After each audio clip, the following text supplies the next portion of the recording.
কাফের, বেঈমান, মুশরিক এরা হলো নফস এবং শয়তানের লস্কর, নফস এবং শয়তানের সৈন্য, ঠিক না?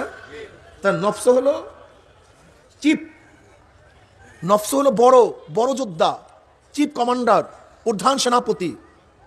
নফস এবং শয়তান হলো প্রধান সেনাপতি। আর কাফের, বেঈমান, মুশরিক, মুনাফিক হলো নফস এবং শয়তানের সৈন্য। তা সেনাপতি কে? কথা বলেন। কাফের, বেঈমান, মুশরিক। তাহলে সৈনিকের সাথে যুদ্ধ করা বড় যুদ্ধ না সেনাপতির সাথে যুদ্ধ করা বড় যুদ্ধ? তা নফস এবং শয়তান হলো সেনাপতি, আর তার অনুকরণ করে তার সৈনিকেরা, তারা হলো কাফের, বেঈমান, মুশরিক। তাহলে নফসের সাথে যুদ্ধ করা বড় যুদ্ধ হওয়ার মূল কারণ হলো এই, যেহেতু সে সেনাপতি আর তার সৈনিক হলো কাফের, বেঈমান, মুশরিক।